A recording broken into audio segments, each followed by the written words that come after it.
Hello, everyone, and welcome back to Wormhole Extremists. We're watching Proving Ground. My name is David, and I'm with Evie and Hello. Nicole.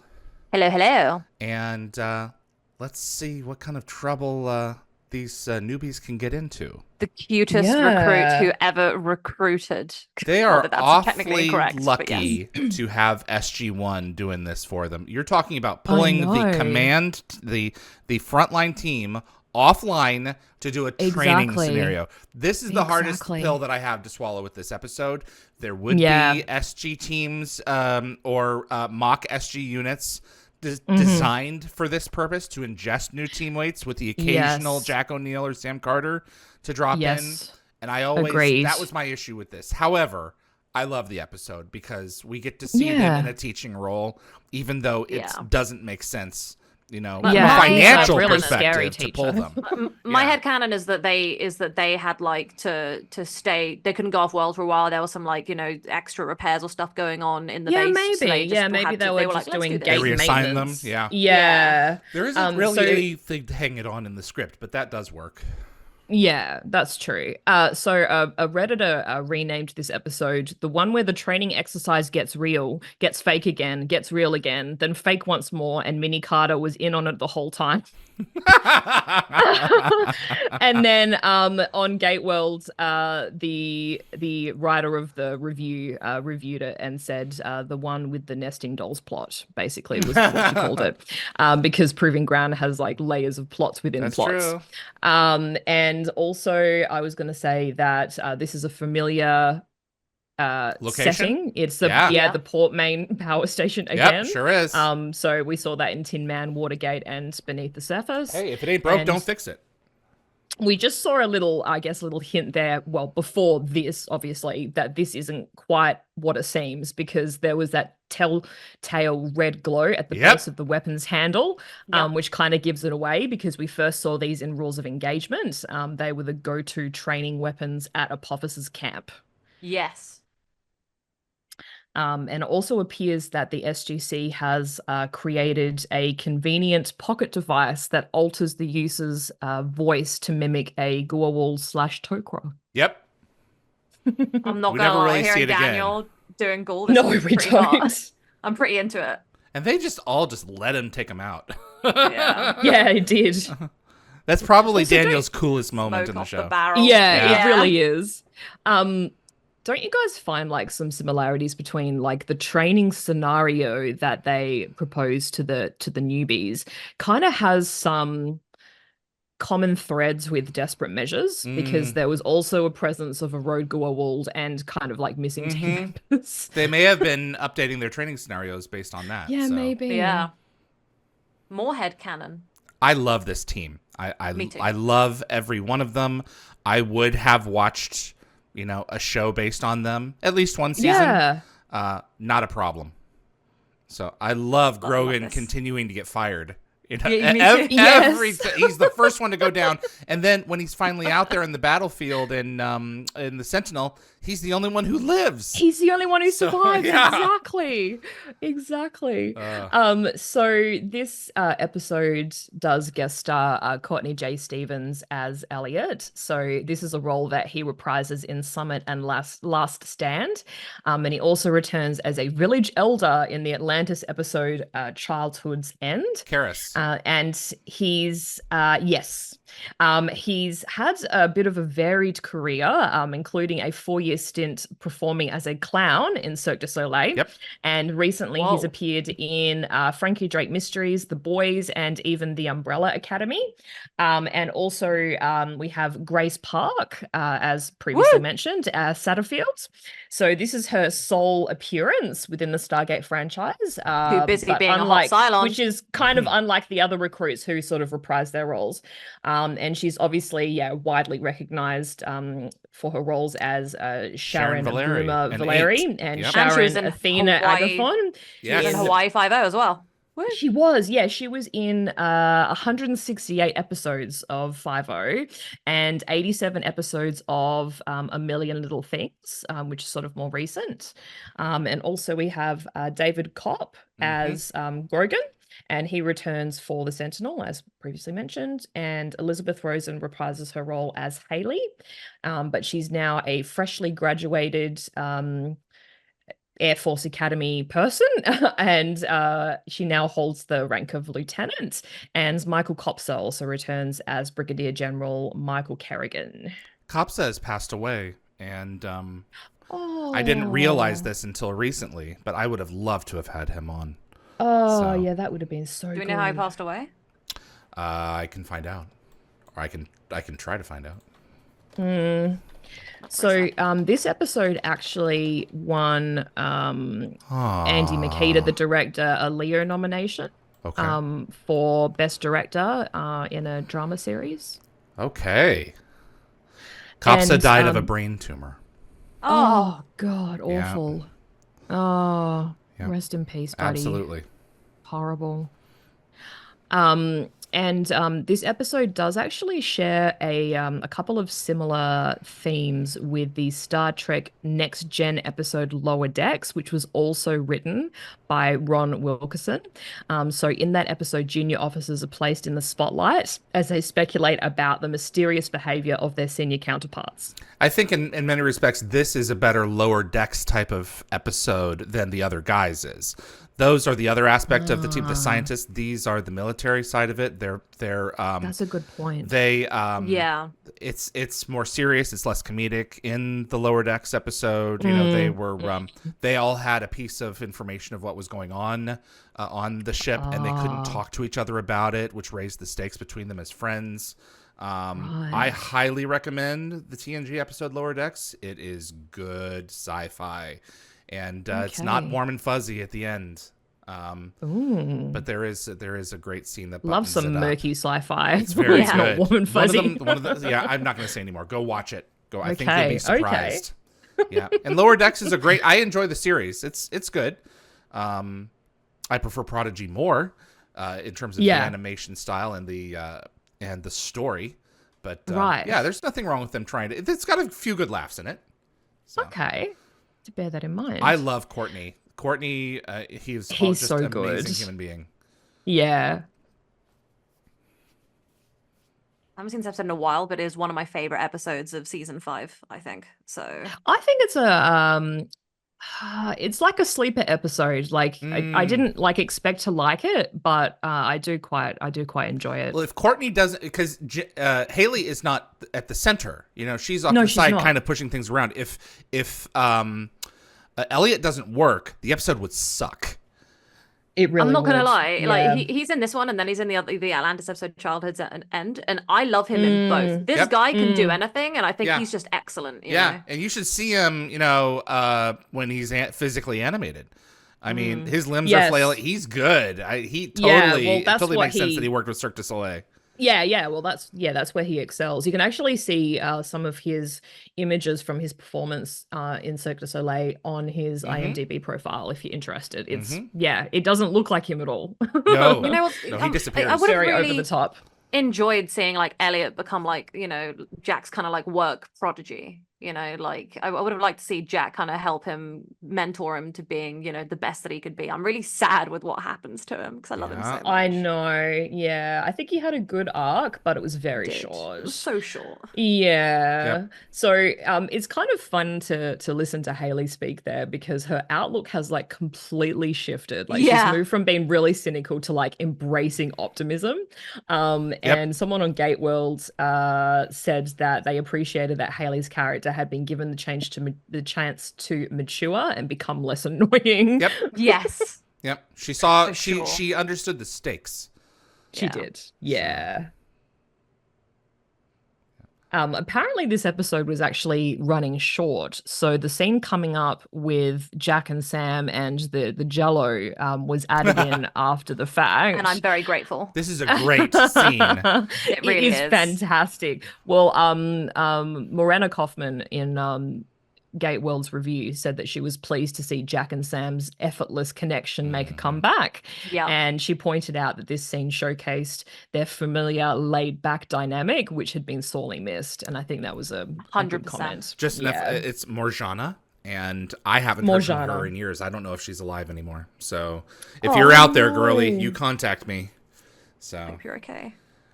This is one of my favorite. This is so cute. The way they're smiling. And the whole line, they're the future of the Air Force, the program, God help us, is just... Yes. Oh, it's so good. And their approach to instruction, they're both valid. They are. Yeah. Good cop, bad cop. Blue Jello. A fine target. the way that he's just making her laugh, and she's like, okay, but like let's try and be serious. And he's like, no, this is not, no. This is the kind of Sam and Jack dynamic that I think people like needed more of, because I think that like I started shipping this pretty aggressively. So cute. But I think that if there was more of this, I think that a lot of people would have gotten on board, you know, that weren't on board, because this was missing, I think. So yeah. You don't often see people eating on screen, and in this one and in the next one, they really do. Especially David Hewlett. He goes to town. I don't know what he's eating. I'm so excited to see David Hewlett eat. Oh my God. I don't know how many times he ate, but I mean, he had to have not eaten the day before just to pull that off. Yeah, I think I read somewhere, or it might have been in your interview with him, that he was talking about how many of those like nutritional bars he had to eat during Atlantis. Yeah, and he's like true. So much. I think he said so much corn syrup or something. Like it was just disgusting. I would let David Hewlett eat me. Okay, that's a bit much. On. I love him, and I love these dramatic explosions. You mentioned before, David, that you wouldn't have mind seeing like a spin-off series with these guys in it. So I think Courtney was saying in your interview that this episode served as like an in-series pilot to test if the four characters could lead a spin-off. And when that concept didn't materialize, their characters were integrated into like other storylines. But you said that you weren't sure, like you hadn't heard that before. Did I tell him that I hadn't heard that before? Because I hadn't heard that before. I have heard a number of different instances over the years of actors coming to me and saying, yeah, they had me in this because they wanted to possibly do this. I mean, you may have been told that, but I don't know how certain that was true. I mean, recently, Peter Fleming, who played Malcolm Barrett, told me that Peter DeLuise had come to him saying, you know, if SG1 doesn't materialize for a season 8, you know, they could have done a Malcolm and Sam spinoff show to go alongside Atlantis. And I'm like, A, that's amazing. B, I don't know how realistically true that was. So I have to check with Peter, first of all. But yeah. Yeah, you should. Yeah, that would be interesting. You know what? You know what, Evie? I will. Yes, please do, and get back to me with the answer. Who was it that mentioned a heavy use of Steadicam in this episode? Which is they're really that's actually a very maybe it was Lockwatcher. Well, that's Andy Makita, isn't it? Yeah, there was heavy use of Steadicam in this episode. Yeah, it's Lockwatcher. Okay, thank you. Grogan down. Yeah, once again. They're actually really, in my opinion, looking back on this, making fairly rookie mistakes. Yeah. But like the initial one in the episode, you know, take them all out and sort it out later. Seriously, I mean, what other way is there to go? You know, disable them. So when I was a kid, I was very surprised by this episode because I'd never seen a plot like this before. Because obviously Stargate was like a gold mine of new things for me. True. It's how I discovered so many cliches and stuff and everything. So so this episode blew my mind when I was a kid. But obviously now that I'm an adult, if I'd watched this fresh, I would have gone, hey, I can smell it from a mile away. Yeah. So, but I do it. It's so much fun. I enjoy it. So I was going to mention earlier, but I'll bring it up now. So in Courtney's Dial the Gate interview, he described Elliot as a character with big ambitions and strong morals. And he pictured Elliot as being a little bit naive and someone who maybe grew up idolizing superheroes and eager to do the right thing, even if it meant sacrificing himself. So obviously we do see this in Elliot's character arc because he goes from risking his life in training to making a final sacrifice and last stand. Yeah. That device comes back in Heroes, doesn't it? It's the device that they're keeping an eye on and trying to get the information It's from? very close. I wouldn't be Yes, surprised if some of right. the pieces were used in it, but Heroes definitely has the first version of a gold Malp. I wouldn't be surprised if some of these elements were used I think that in they it. took the inside of it Yeah, and it's then entirely used possible. that. Yeah. Whatever's left after it, collapses under the Yeah. stone wall. Lockotras trivia. How long does an intar hit keep someone out? I don't remember. Well, we just viewed them An in intar hit. 30 seconds at least, but they're supposed to Yeah. continue to play dead. Remember Yeah. in Yes. Rules of Engagement? So once you're down, you're supposed to stay down until the routine is over. I guess a Lockwatch just said number per of commentary. Intar hits keep people down as long as the producers need it to. Ah, there you go. That makes sense. Perfect. Exactly. What were you going to say, Edie? Sorry. I've lost my train of thought. It's all right. I was going to no. say it would depend on. I think it would depend on the setting that it's on, because it obviously has a couple of different settings. So maybe the different settings, different strengths, and it'll be the different length of time that you're kind of like disabled for. Yeah. Yeah, Oh, yeah, where's he died in that Grogan? explosion. Oh boy. Yeah, he did, apparently. See, that's He what I'm got talking shot. about. I find it hard to believe that he would have left him. Yeah. Yeah, I think Grogan says that Jack shot him again. Also, because this is obviously, they know it's a test, so it's going to leave Yeah. Grogan behind. That's not going to be an issue, but Mhm. in Yeah. reality, he wouldn't do it like that, So Morgana Kaufman said that Morjana. Jack's cell phone, Morjana, Mhm. sorry, I It's will all right.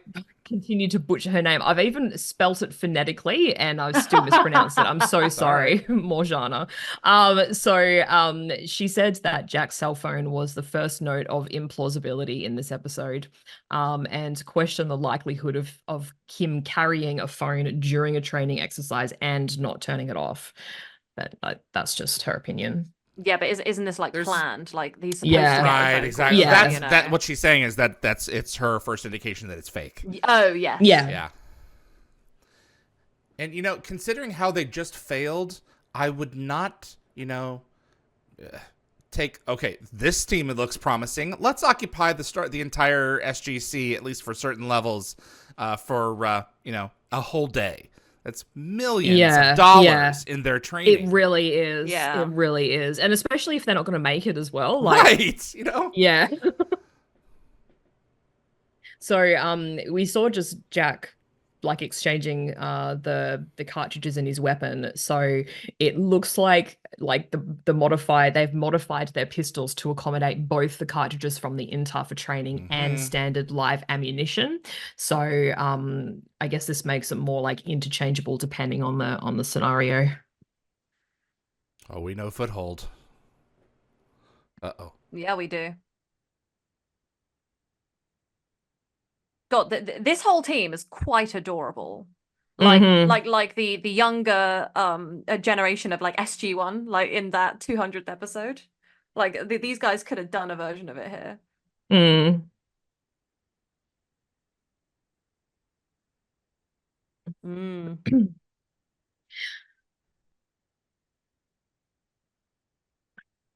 So someone online, it might have been on Reddit, said that this was kind of like they called it a goof, but I don't think it's a goof. They're like, well, why did Jack hold the bandage to the fabric of his shirt and not underneath? Yeah. But like, it's not an actual injury, it's a fake injury. Yeah. So. Yeah.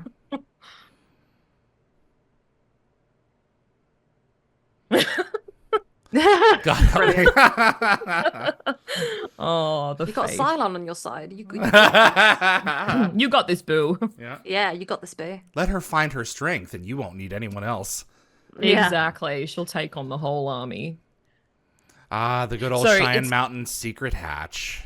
Exactly, the Yeah. access shafts. So it looks like that they've upgraded with those electronic locks since Sam's escape and Foothold, because they even went back and viewed it, and there's no lock. It wasn't on the there. outside You of know, they just went Foothold. in and out as you please. It sure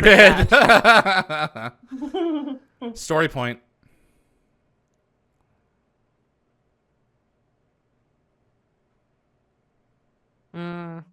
I don't know, it's something really aesthetically pleasing about him like doing that. Like for some reason it just like tickles my brain because he puts the little he's got thread very through nimble and then does that. fingers. Yeah, I was like, Yeah. I don't know, like he could do ASMR pressing buttons. I don't know why.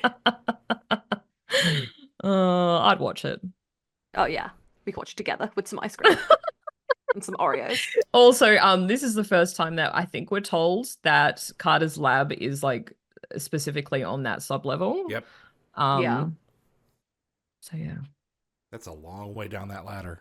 Yeah, I was gonna say my legs would be killing me. I don't. Yeah, get well, any that's why he's leaning exercise. against the ladder in the background because he's tired. He's getting on. The legs don't work as good as they used to. Yeah. I love the way they can just get away with just slapping like, you know, level 19 on stuff and just be like, yeah, we're on this level now. And Movie it's like, magic. Yeah, same level. Yeah, movie magic. exactly. We don't question it. Yeah, because isn't that the gate room at R3? That's correct. Yeah. We are not today, it's being not. watched. Yeah. Getting the real guns out. No matter how many times I watch this, I still can't help but poke holes in this training scenario. Yeah. When someone gets shot, I keep thinking that, you know, they've got that they actually shot them with a real bullet, and every time I have to rewatch it and figure out, okay, how was that not actually harming them? Mm-hmm. So Are they just firing blanks and no one realizes? No, yeah, they are firing. They're not firing actual weapons. They think they are. It's specifically when Haley takes out that guy. Okay. Maybe that's what in the it is. hallway, yeah. and she said that's my first kill, basically. Yeah.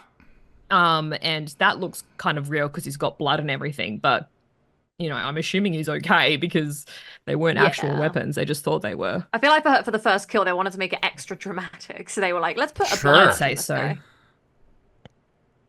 I like this episode because, like, not only do we have the, you know, the recruits being cutie patootie and learning, but it also has Sam and Jack being, you know, cute, and then Teal'c and Daniel adorable. being cute as well. Yep.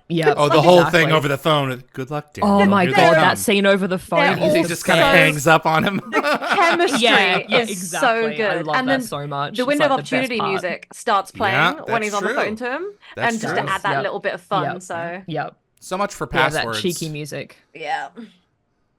No computer passwords. So I'm assuming this this active Stargate is part of the scenario. Yep. Not just like a poorly timed outgoing wormhole. I think they mentioned something about someone coming back, don't they?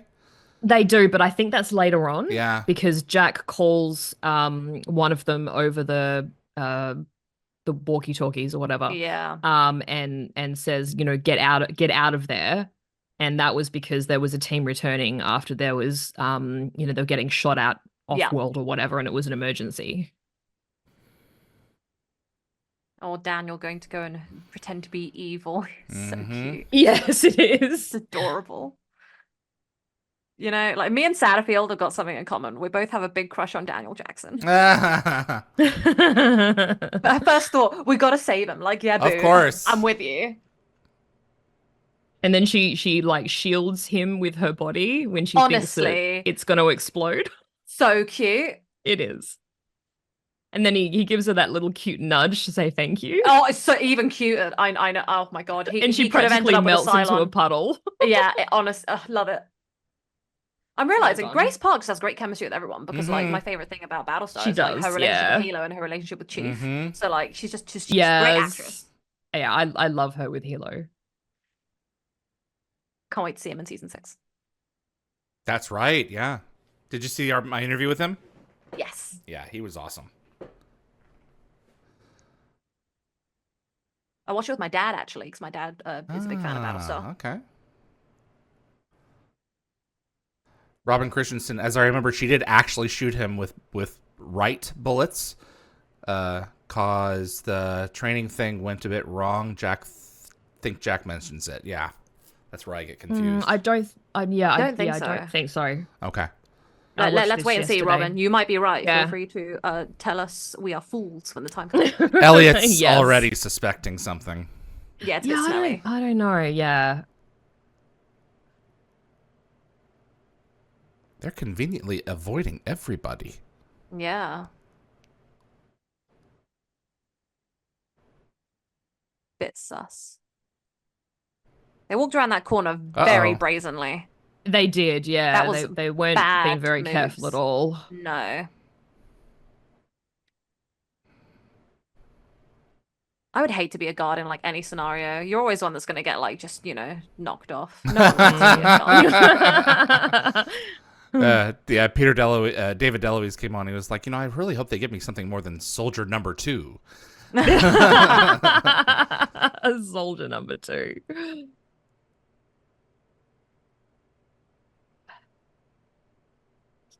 Just gonna be admiring every little thing. He honestly, touched this would be me. Sorry, is that me having a crush on these people? Is that ball on the background? Is that the one that Linnea used? Yes, it is. On the prison planet. I was about to say that's the Destroyer of Worlds bowl. Ooh. That's the bowl she uses. It's Daniel got that just nice carving. strap that to his person to bring it back. Maybe he wanted to remember making out with her. Like he was like, let me keep a memento of that woman that I kissed, but also tried to murder me. See the blood. Yeah, there is blood there, but I don't think it's blood real. Pouch. I don't think it's Yeah, I real. think it's a I don't This think is it's awfully coordinated then. Yes, very. The way she's like, oh, I had no choice. Like very quickly, she like snips to it, and then they walk away, and it's just like, and he supports the move as well. I love that though. Like, what a supportive boo. Elliot is the cutest. I have a crush on everyone in this episode. So Nicole, are you ready? Are you ready? Because they are about to reference your favorite episode. Yeah, Argos. So I forgot to mention the nanites. Yes, just add in a reference to Bane and a fish person, and you've got yourself a hat trick. you got the whole Nicole trifecta of Stargate. Oh. Yes. So I guess so good. I guess it's safe to assume that the recruits have been given access to some of the SG1 mission reports. Yep. Yeah. Because they've referenced a few. Yeah, they would be studying the frontline unit for sure. I love when Argos gets mentioned, because of the nanites, it constantly comes up. It's like, you guys will never escape me loving Brief Candle. Nope, we won't. No, it's hard to forget. But we can try. Oh. Yep. He suspects something. Dear, oh dear. Oh, look, that's what Jack's blood looked like. Yep. Yep, that would be a sample of his blood, I think. Oh, yeah. I bet he's looking at it thinking, oh, God. Doesn't he make a mention? Doesn't he mention the experience? Yeah. He's 100 years old at the time the memory's first to go.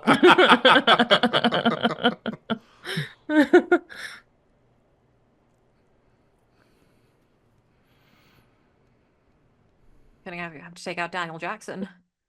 Exactly. So Adderfield can go hang out with her crush. You can't see me, but I just put my hair behind my ear, all coyly, like. Of course you did. Yeah, no one can see it, but I did it.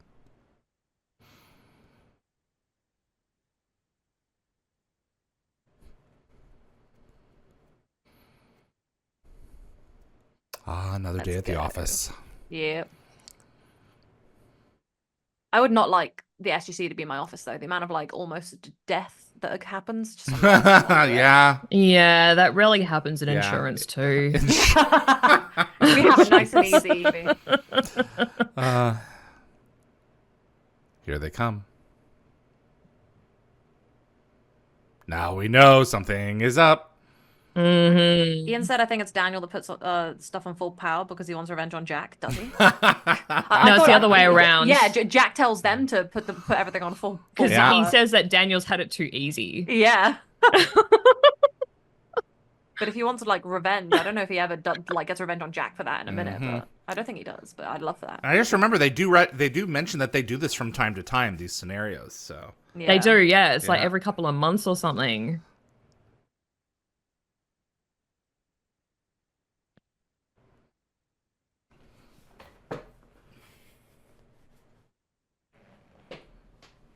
She's actually quite tall. Is Grace Park taller or is everyone just really short? Well, I know Elizabeth Rosen's very short. Yeah. Grace is 5'9". Oh, okay. That's all right, actually. Yeah, she's quite tall. Amanda is 5'9". Yeah, I think she's quite tall as well.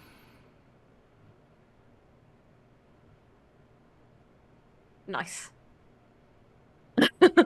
Yeah. Yeah, she's just flying by the seat of her pants. Yeah. Hmm. I don't buy it. And there we go. Lewis Cox said, I feel like they should have had some sort of Stargate Academy, or at least in the future or something like that. I would like a TV show of like a Stargate Academy. Yeah. That'd be cool. There were scripts written. Yeah.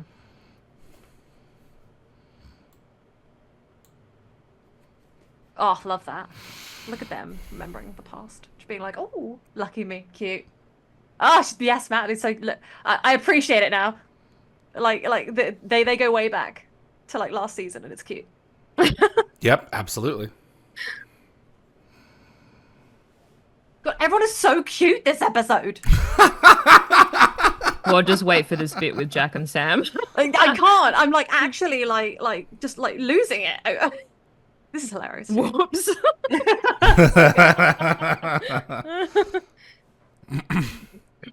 At least he's not dead. Exactly. Yeah. We don't need to add another one to the tally. No.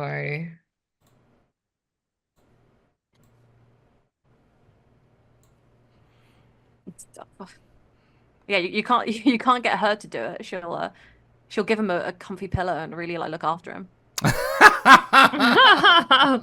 She'll like, he needs mouth-to-mouth resuscitation. Exactly. Yeah.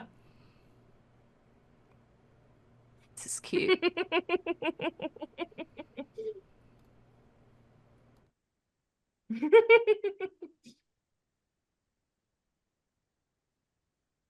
I love that he's trying to help her, like, don't touch him too much. But then he like bleeds all over her lab. So cute. It's so funny. Yeah. Daniel's had it so easy. There you go. I love the way that they just like, it's just, this is why I like the show. The chemistry is chemistrying, like all of them firing on all cylinders. Oh,